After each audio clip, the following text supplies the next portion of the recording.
Video دیکھنے سے پہلے ہمارے چینل کو سبسکرائب کر لیں اور بیل آئیکن دبا دیں تاکہ آنے والی ویڈیوز کے نوٹیفیکیشن بر وقت آپ تک پہنچ سکیں۔ الحمدللہ رب العالمین والعاقبۃ للمتقین والصلاة والسلام علی سید الانبیاء والمرسلین اما بعد۔ محترم سامعین ناظرین، آج کی اس مختصر سی ویڈیو میں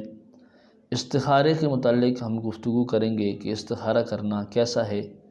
استخارے کی کیا فضیلت ہے، کیا حدیث شریف میں استخارے کا ذکر ہے، کیا آقا کریم علیہ الصلوۃ والسلام استخارہ کیا کرتے تھے، کیا استخارہ 7 مرتبہ کرنا چاہیے، اور سب سے بڑھ کر گناہ کے کام کے لیے استخارہ کرنا کیسا ہے۔ یہ آج کی ویڈیو میں یہ ساری باتیں شامل ہے۔ میں امید کرتا ہوں کہ انشاءاللہ تعالیٰ یہ ویڈیو آپ کو پسند آئے گی۔ اگر چینل کو ابھی تک آپ تمام احباب نے سبسکرائب نہیں کیا تو اس کو سبسکرائب کر دیجئے، ویڈیو کو لائک اور شیئر کر دیجئے تاکہ اس کے بعد آنے والی ہر قسم کی نیو ویڈیو کا نوٹیفیکیشن آپ کو بر وقت اور آسانی کے ساتھ مل سکے۔ گرامی قدر حضرات، کسی معاملہ میں خیر اور بھلائی طلب کرنے کو استخارہ کہتے ہیں، اور ایسی 2 رکعت نماز اور مخصوص دعا جس کے ذریعے رب تبارک و تعالیٰ سے کسی معاملہ کے بھلائی اور انجام کار کی بہتری کا سوال کیا جاتا ہے۔ محترم سامعین ناظرین، استخارہ کی فضیلت کا اندازہ اس بات سے بآسانی لگایا جا سکتا ہے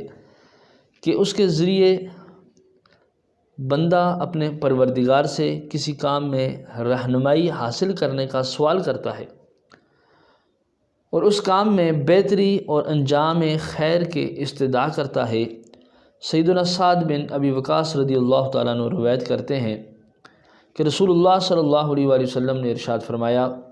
کہ رب تبارک و تعالیٰ سے استخارہ کرنا اور اس کے فیصلہ پہ راضی ہونا انسان کی خوش بختی، جبکہ اللہ تعالیٰ سے استخارہ نہ کرنا اور اس کے فیصلہ پہ راضی نہ ہونا یہ انسان کی بدبختی کی علامت ہے۔ استخارے کی اہمیت کے بارے میں نبی کریم صلی اللہ علیہ وآلہ وسلم صحابہ کرام رضی اللہ تعالیٰ عنہم کو استخارہ کی تلقین بھی کیا کرتے تھے اور انہیں اس کی تعلیم بھی دیا کرتے تھے۔ اس کی کیفیت، آداب، مسائل، فضائل اور الفاظ آپ صلی اللہ علیہ وآلہ وسلم نے صحابہ کرام رضی اللہ تعالیٰ عنہم کو سکھائے۔ جیسا کہ حضرت سیدنا جابر رضی اللہ تعالیٰ عنہ بیان کرتے ہیں کہ نبی کریم صلی اللہ علیہ وآلہ وسلم ہمیں استخارہ کی تعلیم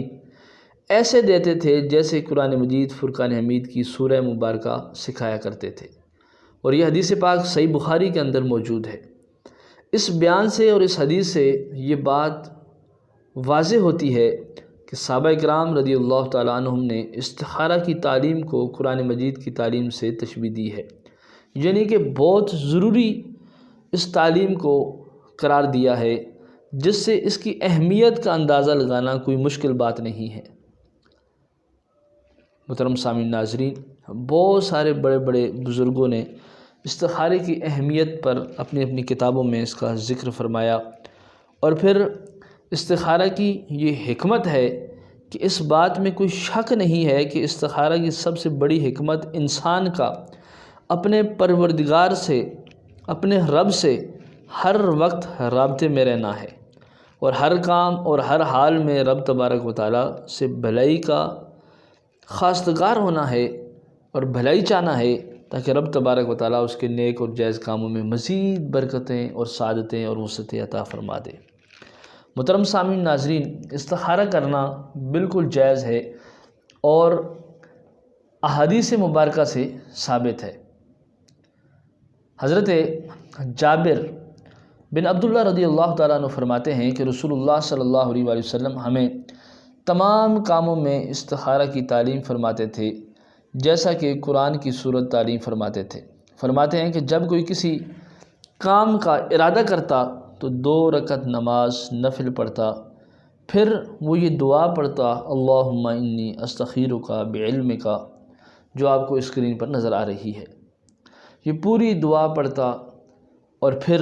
رب تبارک و تعالیٰ کی بارگاہ میں دعا کرتا کہ یا رب العالمین اس کام میں برکت ڈال دے۔ تو گرامی قدر حضرات، اس دعا کو پڑھنے کے بعد اگر دل میں نیکی کا خیال ہے تو وہ کام بہتر ہے۔ اگر نیکی کا خیال نہ آئے اور ذہن بھاری ہو جائے تو اس صورت میں اس کام کو چھوڑ دینا یہ بہتر ہے۔ اور دوسری بات یہ ہے، یہ سمجھ لیجئے کہ ایک حدیث میں کریم آقا علیہ السلام نے جناب حضرت انس رضی اللہ تعالیٰ عنہ سے ارشاد فرمایا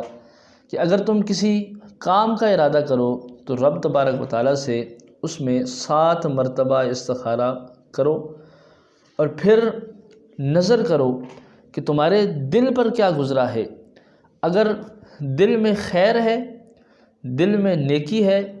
تو پھر وہ کام تمہارے لیے بہتر ہے، ورنہ وہ کام بہتر نہیں ہے۔ محترم سامعین ناظرین، اس حدیث سے یہ پتہ چلا کہ وہ لوگ جو کبھی کبھار 5 مہینے کے بعد، 7 مہینے کے بعد، سال بعد کبھی جا کر کوئی استخارہ کرتے ہیں، تو انہیں چاہیے کہ حدیث انس رضی اللہ تعالیٰ عنہ پر عمل کریں اور وہ 7 مرتبہ استخارہ کر لیں، تو انشاءاللہ تعالیٰ ان کے دل کے اوپر رب تبارک و تعالیٰ کی طرف سے ایسی رحمت نازل ہوگی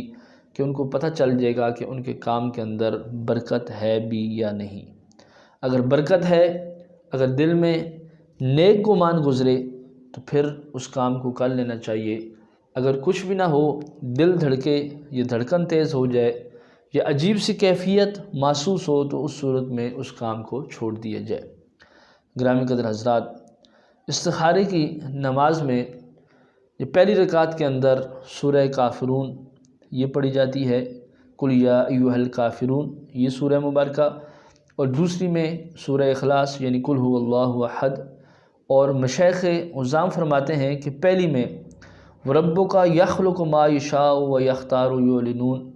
اور دوسری میں وما کان لمؤمن ولا مؤمنہ، یہ آیت مبارکہ آخر تک پڑھنی چاہیے۔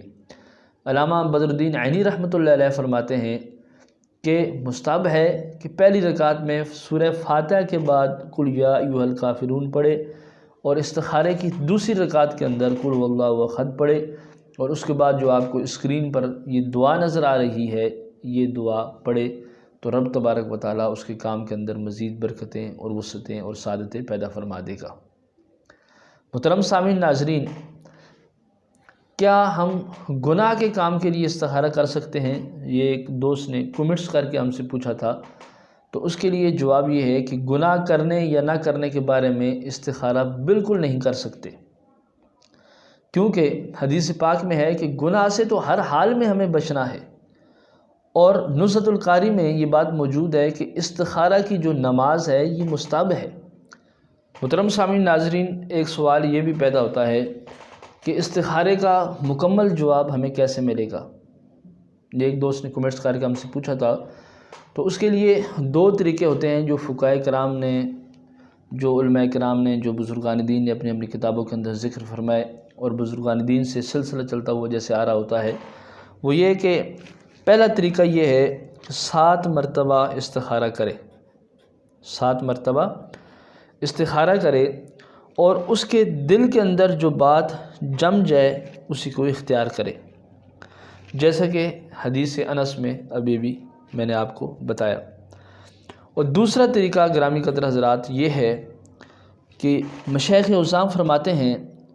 کہ جو دعا آپ کو اسکرین پر نظر آ رہی ہے، یہ دعا پڑھ کر با طہارت باوضو قبلہ رو سو جائے، قبلے کی طرف رخ کر کے باوضو حالت میں سو جائے۔ اگر خواب میں اسے کوئی چیز سفید نظر آئے تو اس صورت میں سفید یا پھر سبز، اس صورت میں استخارہ اس کے لیے بہتر ہے۔ اگر خواب میں اس کو کوئی چیز کالی یا سرخ رنگ کی نظر آئے تو اس صورت میں محترم سامعین ناظرین وہ یہ سمجھ لے کہ یہ استخارہ اس کے لیے صحیح نہیں ہے، اس کام کو کرنا اس کے لیے بہتر نہیں ہے۔ تو اسی وجہ سے اگر آپ 7 مرتبہ استخارہ کریں گے تو انشاءاللہ تعالیٰ آپ کو مکمل پتہ چل جائے گا کہ کس طریقے سے اگر وہ شخص جس کے لیے استخارہ کر رہا ہے اگر اس کام کو کرے گا تو اس میں برکت ہوگی بھی یا نہیں۔ تو گرامی قدر حضرات، آج کی یہ مختصر سی ویڈیو آپ کو کیسی لگی آپ ضرور کمنٹس میں اپنی رائے کا اظہار کیجیے گا۔ اگر کسی دوست احباب کو کوئی سوال کرنا ہے تو وہ ضرور کمنٹس میں سوال کیجیے، انشاءاللہ تعالی میں اس کا جواب ضرور دوں گا۔ السلام علیکم ورحمۃ اللہ وبرکاتہ۔